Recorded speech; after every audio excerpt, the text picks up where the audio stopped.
Today, I'm going to talk about the current state of the used RV market, and it's not pretty at all.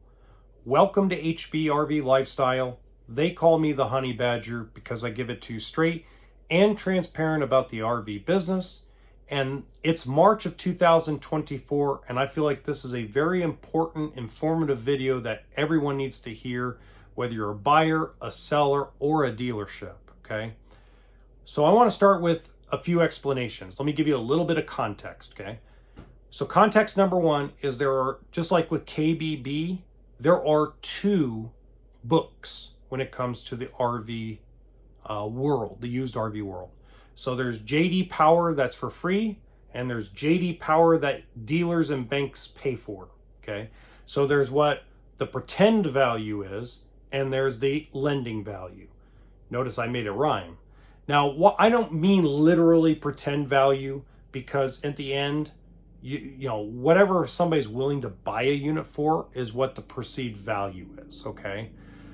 But what I mean by pretend value is there's a big difference between how lenders look at things and how a customer looks at things, whether you're a buyer or a seller, okay?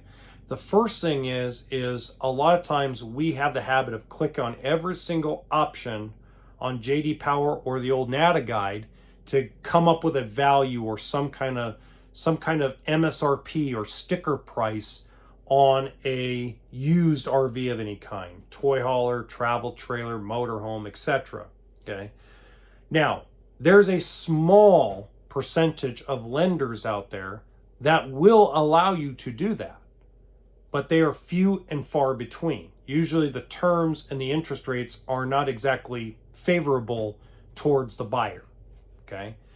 But the super majority of lenders, credit unions, banks, etc., use the wholesale book value, okay? Now, how that works is when I print out a book sheet, it has a used wholesale and an average retail. Now, banks, most lenders, do not allow us to add the options at all.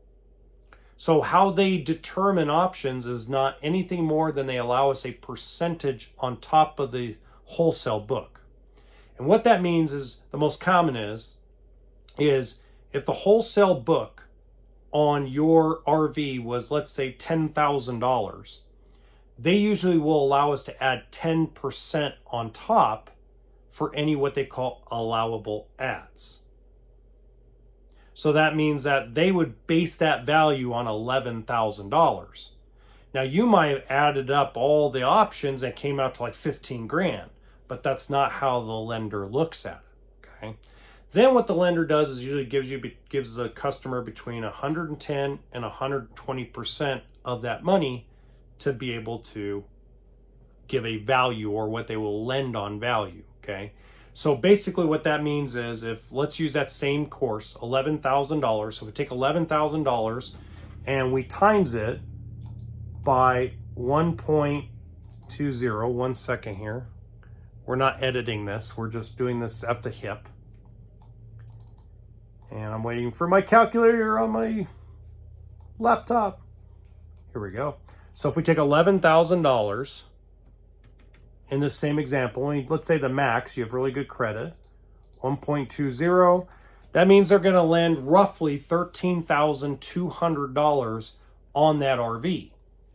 Okay, so I've ran into this, and this is why I'm using this example. So I ran into a situation where I took a travel trailer in trade in November of 2023, so roughly about 5 months ago, and the wholesale book value was $15,000. So I paid the guy $16,500 because it actually was in really good shape, and I thought I could sell for around $19,000. I thought I could turn around and make a quick $2 grand, $2,500 and move on. Well, we didn't get a lot of hits because families are usually doing a lot of other things during the holidays.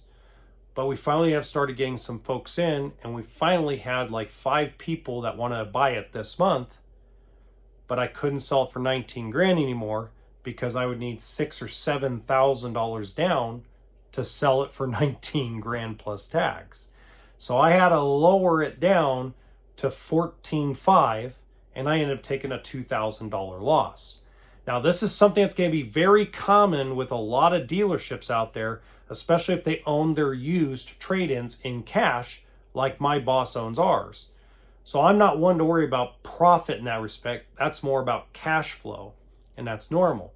But if you're a customer and you owe 20 grand on that particular trailer, it's going to be hard for you to sell it without coming out with some cash out of pocket. Now, I know I'm not going to be everybody's favorite person in this video. In fact, I'll probably lose subscribers, I'll probably lose viewers, and I understand. I'm here to just give you the truth, okay? And the truth of the matter is it is going to get harder to get what you owe on your current RV because of the fact that the lending book has dropped. Now, remember what I've been saying for almost 3 years, okay? That the difference figure between what dealers were selling new for and what your trade-in value was hadn't changed since early 2021 until this month. So if you want to be realistic, it has been exactly almost 3 years since the almost 4 years since the COVID lockdowns. Okay, so just think about that. So in almost 3.5 years, the difference figure never really changed. And this is what I mean by that. Let's say you were out buying a $100,000 RV of any kind, toy hauler, motorhome, etc. Okay, back in 2021, and your trade-in value was $70,000. That means the difference figure, $30,000, right? Okay, let's say last year that they now sell that new one for 70 grand, which dropped your value down to, let's say, $40,000. The difference figure is still what? $30,000. Now that has begun to separate. And that's not a pretty picture for a lot of people. Okay. Now the question is, how can I get out of it? What are my options? Well, option number one is I would start making massive payments. If you're somebody that owes, let's say you're $20,000, $25,000 upside down wholesale in a motorhome or a toy hauler or whatever it may be, I would start looking at options of paying down your loan faster. Maybe put an extra couple $100 if you can every month towards the loan while you try to sell it. Okay, this will very much help you out. The other thing I would say is find out from your local credit union what they would lend on it. You know, one of the biggest things you could do is go down to your local credit union and say, I want to know what you would lend on this motorhome. And a lot of times they'll help you out. They'll be very communicative with you. Say, look, I'm putting up for sale. I want to be able to give you guys some business and send somebody down here. What would you be willing to lend on my motorhome or on my toy hauler, etc.? Because what that's going to do is give you a frame of mind. Now, let's say they allow you to click on a lot of the options on the retail side of the wholesale book. That's an advantage for you, and you know where to send people if they're financing your RV. Because remember this, guys, I know that everybody trashes me and tell me, just pay cash, just pay cash, just pay cash. If everybody paid cash for an RV, there would be no RV industry. Now the number 78% of RV purchases are through RV financing. Then you have another sort that's like, I think they said 16% is now some kind of non-traditional financing, like borrowing from 401k, borrowing from house, taking out a personal loan, etc. Only about 4 to 7% of the population of the United States and Canada can afford to actually write an actual check and it cash to buy an RV. So are we only supposed to sell RVs to people in the top 4 or 5% income bracket? No, we're not.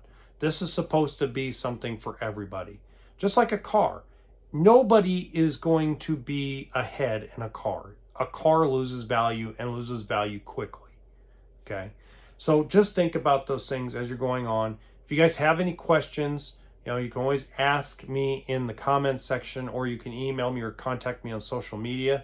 And if you want more information on how RV lending works on older used RVs, make sure you click on that video right there.